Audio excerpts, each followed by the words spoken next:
Hello friends, welcome back to economics for finance series. हम लोगों ने शुरू किया था fourth chapter unit 1, theories of international trade. Now this chapter has 5 theories. हमने पहले 4 थियोरीज पहले वाले सारे वीडियोज़ में कवर कर लिए हैं। ये हमारा थर्ड लेक्चर है, third video, and today will cover the last theory, 5th theory, that is new trade theory, and कुछ मिसलेनियस टॉपिक्स है उस चैप्टर के 4.1। आज हम उसको ख़त्म करते हैं। So, without wasting time, let's get to the theory. New trade theory. Paul Krugman की थियोरी है ये। एंड जैसा कि हमने देखा कि सबसे पहले हमने मर्केंटलिस्ट व्यू देखा, then we studied absolute advantage theory, comparative advantage theory, Heckscher and Ohlin's theory. So every theory has some shortcomings और ड्रॉबैक्स। सो उस थ्योरी इसके शॉर्टकमिंग्स को ओवरकम करने के लिए कोई नई थ्योरी आती है। सो द लेटेस्ट थ्योरी जो हमने देखा पिछले वीडियो में वॉज हेक्सचर एंड ओलिन्स थ्योरी। इसमें कहा गया था, the conclusion was that labour abundant countries जो है उन लोगों ने लेबर अबंडेंट या लेबर इंटेंसिव गुड्स मैन्युफैक्चर करने चाहिए और एक्सपोर्ट करना चाहिए, एंड कैपिटल इंटेंसिव गुड्स जो है they should import those goods. और जो कैपिटल अबंडेंट कंट्रीज है लाइक यूएस, उन लोगों ने क्या करना चाहिए, लेबर इंटेंसिव गुड्स को इंपोर्ट करे, और कैपिटल इंटेंसिव गुड्स जो है, क्योंकि उनके पास कैपिटल ज़्यादा है, तो कैपिटल इंटेंसिव गुड्स बहुत सारा मैन्युफैक्चर करे और उसको एक्सपोर्ट करे।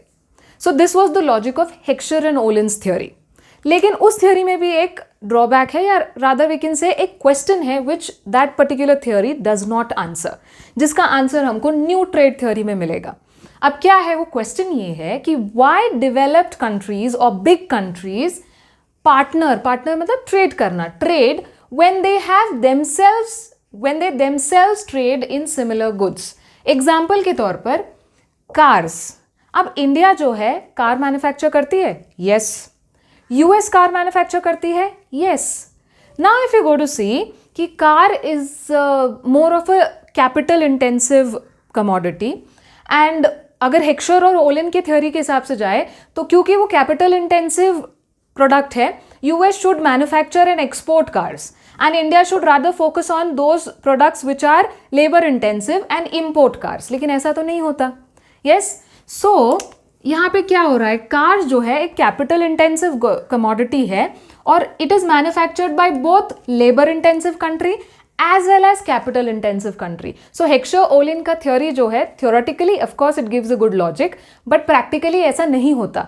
कुछ कंट्रीज, जब बिग कंट्रीज जिनके पास सारे रिसोर्सेज है, रीजनेबल लेबर भी है और रीजनेबल कैपिटल रिसोर्सेज भी है, हो सकता है वो कैपिटल इंटेंसिव गुड्स भी बनाए and at the same time labour intensive goods भी बनाए।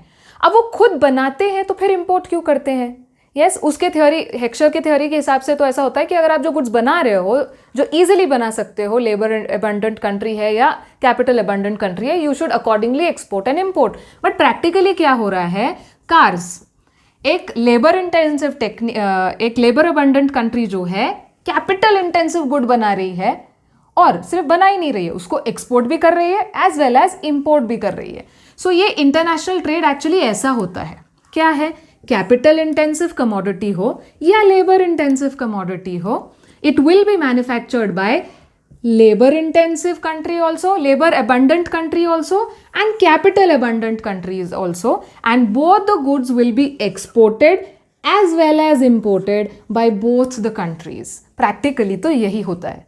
तो ये जो न्यू ट्रेड थ्योरी है हमको ये लॉजिक समझाती है, ऐसा क्यों होता है, why do countries do this.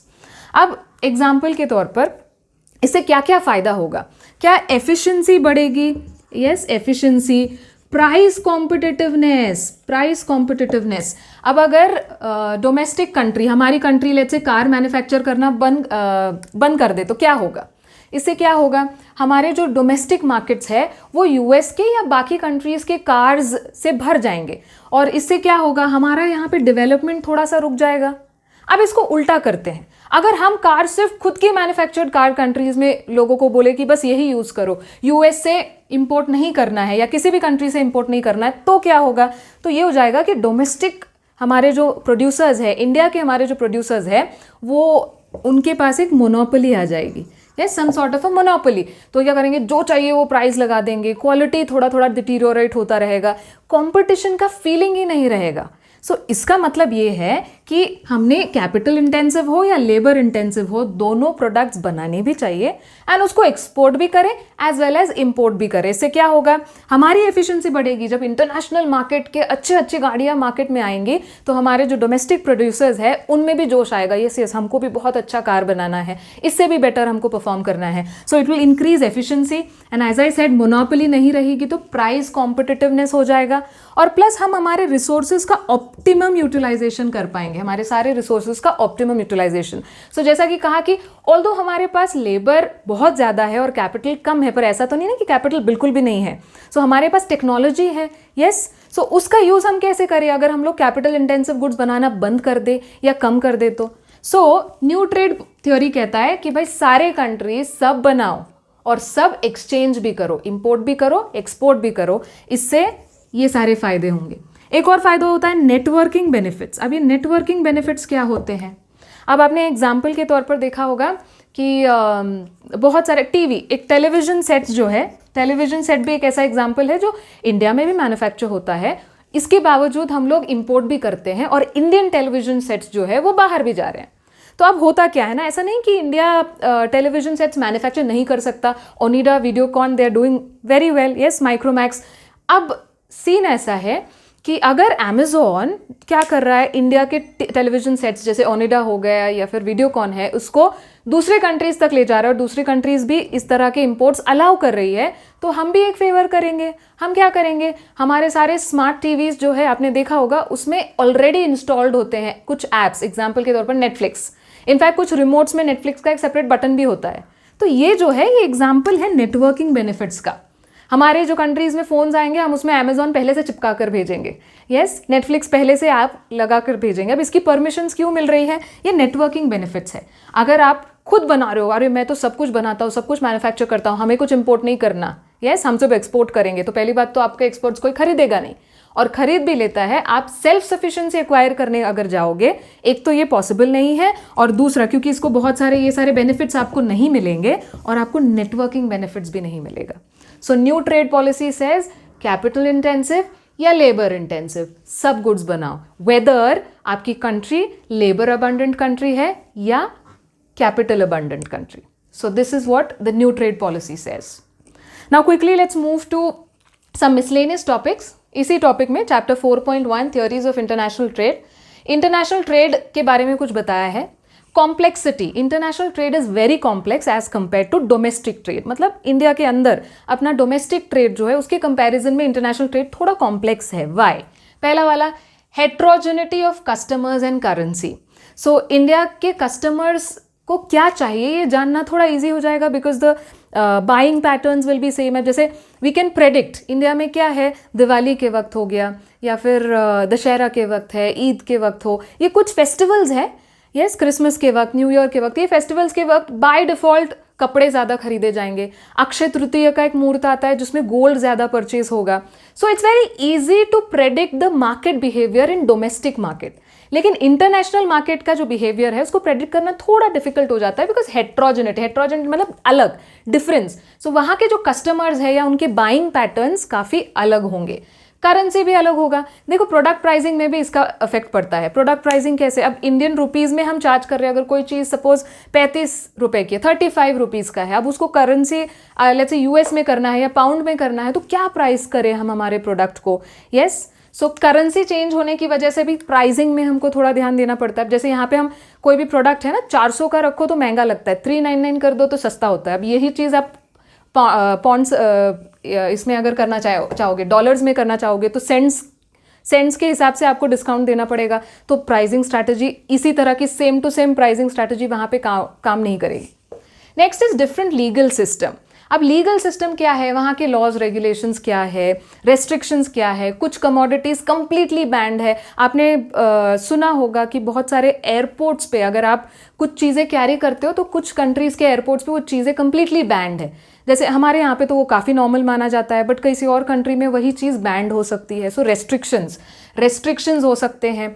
Quota system है कुछ कंट्रीज़ में, इवन इंडिया में है। कुछ पर्टिकुलर इंडस्ट्री को, डोमेस्टिक इंडस्ट्री को प्रोटेक्ट करने के लिए कंडीशंस होते हैं कि हम इतना ही, लेट्स से सिर्फ 10% इम्पोर्ट करेंगे या सिर्फ 25% इम्पोर्ट करेंगे, बाकी सब कुछ इंडिया में ही बनेगा, इस तरह का कोटा सिस्टम हो सकता है। बेसिकली हमारे जो डोमेस्टिक मैन्युफैक्चरर्स हैं उनको प्रोटेक्ट करने के लिए इस तरह के रूल्स होते हैं। Next is duties and trade barriers. Duties क्या है? कस्टम्स ड्यूटी हम बहुत सारा सुनने में आया होगा, न्यूज़ सुनने में आएगा, कुछ एक्टर्स हैं जो अपने कार्स पर ड्यूटीज़ कम करवाने के लिए हाई कोर्ट तक जा रहे हैं। सो ये क्यों होता है? बहुत सारा ज़्यादा ड्यूटीज़ अगर इम्पोज कर दिया तो उससे इम्पोर्ट जो है वो थोड़े से महंगे हो जाते हैं। अगर हमने ड्यूटीज़ कम कर दिए तो हमारे मार्केट्स, इंडियन मार्केट्स एकदम फ्लडेड हो जाएंगे उन कमोडिटीज़ को लेकर। अब जैसे आप कैलकुलेटर्स देखते हो तो अगर सिटीजन या कैसियो के आप ओरिजिनल कैलकुलेटर्स देखोगे 450 to 500 600 तक के प्राइजेस है, यस। लेकिन अगर आप चाइनीज़ गुड्स देखोगे तो वहाँ पे सारा ड्यूटीज़ इम्पोज करने के बाद भी 125-150 रुपये में आ जाता है कैलकुलेटर। सो इसका मतलब अगर हमने ड्यूटीज़ नहीं डाले तो इमेजिन वो कितने सस्ते में आ जाएंगे, और मार्केट्स, बस हमारे सारे मार्केट्स जो डोमेस्टिक मार्केट्स वो फ्लड हो जाएंगे पूरे चाइनीज़ गुड्स से। तो इसीलिए कहीं कहीं पे ये सारी चीज़ें इंपॉर्टेंट भी है। लेकिन एक एक्सपोर्टर के पॉइंट ऑफ व्यू से अगर आप सोचो तो ये एक तरह का बैरियर है, एक तरह का कॉम्प्लेक्सिटी है। ट्रेड बैरियर्स अगेन सेम, हम कुछ कंट्रीज से कुछ गुड्स को कंप्लीटली मना कर देंगे अंदर लाने से। Next is unpredictability. सो जैसा कि हमने कहा कि इंडियन मार्केट्स को हम ज़्यादा बेटर जानते हैं, डोमेस्टिक जो प्रोड्यूसर्स होंगे, we know when Indians will buy more of a particular commodity. किस इसमें, अब जैसे मंथ्स के हिसाब से हम लोग चीज़ें खरीदते हैं, नई कार खरीदनी है, नई गाड़ी खरीदनी है। सो इट डिपेंड्स कि हम किस टाइम पर ज़्यादा डिमांड करेंगे और किस टाइम पर कम डिमांड करेंगे। क्या हम इतनी अच्छी तरीके से इंटरनेशनल मार्केट को प्रेडिक्ट कर सकते हैं? नहीं। The market sentiments in foreign countries will be slightly different, so that makes international trade a little unpredictable, जिसको हम प्रेडिक्ट नहीं कर सकते। अब फिर इसका मतलब क्या? अगर इतने सारे प्रॉब्लम्स है तो इंटरनेशनल ट्रेड होना चाहिए या नहीं होना चाहिए? सो देर आर सम पॉइंट्स, कुछ पॉइंट्स है जो फेवर में है, मतलब इंटरनेशनल ट्रेड होना चाहिए। क्यों? क्योंकि दीज आर द बेनिफिट्स। कुछ चीज़ें कहती है कि नहीं इंटरनेशनल ट्रेड इतना भी अच्छा नहीं है, these are the demerits. So let's look at them. Favours क्या क्या है, इन फेवर क्या क्या है? पहला, डोमेस्टिक ओवर प्रोडक्शन। अगर हमारी कंट्री में कोई एक चीज़ बहुत अच्छी बन रही है, इकोनॉमिकल तरीके से हम उस चीज़ को मैन्युफैक्चर कर रहे हैं, तो हम मैन्युफैक्चर करते जाएंगे, लेकिन डोमेस्टिक मार्केट कभी ना कभी तो सैचुरेट हो जाएगा। मतलब डोमेस्टिक मार्केट में सब लोगों ने वो खरीद लिया, अब आगे क्या और डेवलप हम कैसे करें? तो इसके लिए तो हमको नए मार्केट्स ढूंढने पड़ेंगे, अदरवाइज डोमेस्टिक मार्केट में ओवर प्रोडक्शन हो जाएगा, क्योंकि कंज्यूम करने वाले कम पड़ गए, प्रोडक्शन बढ़ गया। सो इसके लिए हमको इंटरनेशनल मार्केट की ज़रूरत है। इसका मतलब हमको इंटरनेशनल ट्रेड की ज़रूरत है। मोनोपोली, अगर इंटरनेशनल ट्रेड नहीं होगा तो हमने अभी देखा मोनोपोली, हमारे डोमेस्टिक प्रोड्यूसर्स जो बोलेंगे अरे कौन है, हम नहीं बनाएंगे, कोई नहीं बनाएगा, इनके पास तो सामान रहेगा ही नहीं, जो चाहिए वो प्राइस करो, जिस टाइप की क्वालिटी में करना है कर दो। नहीं, इंटरनेशनल मार्केट करेंगे तो हम मोनोपोली अवॉइड कर सकते हैं। यस, इसी की वजह से क्या होगा? Competitive prices. हमारे डोमेस्टिक मार्केट के जो प्रोड्यूसर्स हैं वो भी अच्छे से अच्छे प्राइस में, कम से कम प्राइस में बेटर क्वालिटी, बेटर एफिशिएंसी देंगे और मोनोपोली अवॉइड हो जाएगा। एम्प्लॉयमेंट, अगर हम लोग इंटरनेशनल मार्केट में एक्सपोर्ट कर रहे हैं, इसका मतलब हमको हमारा प्रोडक्शन बढ़ाना पड़ेगा।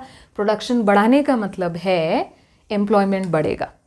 Next is continuous supply. Continuous supply क्या है? अब जैसे आप देख रहे हो बारिश के मौसम में ये ज़्यादा देखने को मिलता है, फ्लड्स आ गए। यस, कोई एक पर्टिकुलर स्टेट है या सिटी है जहाँ पर बहुत सारा मैन्युफैक्चरिंग होता है, कोई एक पर्टिकुलर कमोडिटी का मैन्युफैक्चरिंग होता है और वहाँ पे फ्लड्स आ गए, यस, बाढ़ आ गई, तो अब क्या होगा? वहाँ पे सडनली प्रोडक्शन रुक जाएगा। तो एक पर्टिकुलर जगह पर प्रोडक्शन रुक जाने की वजह से उस कमोडिटी का सप्लाई कंप्लीटली रुक सकता है। लेकिन अगर हमारी कंट्री इंटरनेशनल ट्रेड में इन्वॉल्व है तो हम वो चीज़ अगर बना नहीं पा रहे हैं तो atleast for the time being we can import it दूसरे कंट्रीज से। इस तरीके से हमारा सप्लाई कंटिन्यूड रहेगा। So these are some positive points of international trade. Now let's look at some negative points या फिर अगेंस्ट क्या क्या चीज़ है। पहली, राइवलरी। कंट्रीज के बीच में राइवलरी हो सकती है। बैन चाइनीज़ गुड्स, ये सारी चीज़ें आपने सुनी होगी यस सोशल मीडिया पे। सो राइवलरी हो सकता है। हार्मफुल प्रोडक्ट्स, इनफैक्ट हमने रिसेंटली देखा है कि न्यूज़ में आपने देखा होगा कुछ कंट्रीज़ जो है वो एक्सपोर्ट करने के बहाने उनके सारे टेक्नोलॉजिकल जो यूज्ड प्रोडक्ट्स है, जैसे लैपटॉप्स, कंप्यूटर्स है जो यूज्ड है और वो गार्बेज में डाले, कचरा जो है उसको भी सेल कर रहे हैं। एक्सपोर्ट के बहाने पूरा कचरा वो इंडिया में भेज रहे हैं। और खरीदने वाले कौन हैं? खरीदने वाले वो लोग हैं जो उसमें से थोड़ा बहुत, एक किलो भर या 2 किलो का आपका मशीन होगा, उसमें से हार्डली थोड़ा बहुत कॉपर या थोड़ा बहुत कुछ प्लास्टिक का मटेरियल मिलता है जिसको आप रिसाइकिल कर सकते हो, और बचा हुआ पूरा जो मटेरियल रिसाइकिल नहीं हो सकता है वो सारी चीज़ें डंप हो रही है इंडिया में। सो उस छोटी चीज़ के बारे में इनडायरेक्टली हम लोग एक्चुअली वेस्ट जो कभी डिकम्पोज नहीं होगा, जिसको हम रिसाइकिल नहीं कर सकते, उस तरह का वेस्ट इंपोर्ट कर रहे हैं हम लोग। सो इस तरह की हार्मफुल चीज़ें हो सकती है। Yes, next is threat to domestic. अगर हमने बहुत केयरफुली इंपोर्ट्स पर नज़र नहीं रखी तो हमारे डोमेस्टिक मार्केट के लिए ये ट्रबल हो सकता है। पिछली दिवाली में बहुत ज़्यादा ट्रेंड किया था ये कि लोकल जो हमारे दिए बेचते हैं या फिर लैंटर्न्स बेच रहे हैं उन लोगों से हम चीज़ें खरीदे दिवाली में, instead of buying those Chinese lights. तो इसका मतलब क्या हुआ, कहीं ना कहीं बहुत ज़्यादा सस्ते में अगर कोई कंट्री कोई चीज़ एक्सपोर्ट कर रहा है, हम लोग उसको इंपोर्ट करते जा रहे हैं, तो हमारे जो डोमेस्टिक प्रोड्यूसर्स है it is a threat for them. Loss of cultural identity. अब हर कंट्री का अपना कल्चर होता है, हम ये नहीं कहेंगे कि सिर्फ इंडिया ही बहुत कल्चरली रिच है, ऑफ कोर्स बाकी कंट्रीज़ के अपने अपने कल्चर है, बट समहाउ इंटरनेशनल ट्रेड की वजह से होता क्या है, हम लोगों को बाकी कंट्रीज़ के सारे गुड्स सर्विसेज ये सब एक्सेसिबल होते हैं, टेक्नोलॉजी एक्सेसिबल हो जाता है, तो कहीं ना कहीं हम लोग उनका लाइफस्टाइल भी फॉलो करने लग जाते हैं। सो उस लाइफस्टाइल फॉलो करने के चक्कर में we might lose our cultural identity. ज़्यादा हमको ये चीज़ कहाँ देखने में मिलती है, जो आर्टिसंस है, हैंडीक्राफ्ट चीज़ें हैं जो, उसका इस्तेमाल हमने कम कर दिया, तो कहीं ना कहीं हमारा जो कल्चरल आइडेंटिटी है we are losing that because of international trade. Last one is trade embargoes. अब ट्रेड एम्बार्गोज क्या है, यही चीज़ यहाँ पे हमने देखा, ट्रेड बैरियर्स। कुछ कंट्रीज़ जो है कंपलसरी कुछ कंट्रीज़ के खिलाफ, कुछ और कंट्रीज़ के खिलाफ, कुछ कमोडिटीज़ के खिलाफ कंप्लीटली बैन लगा सकती है।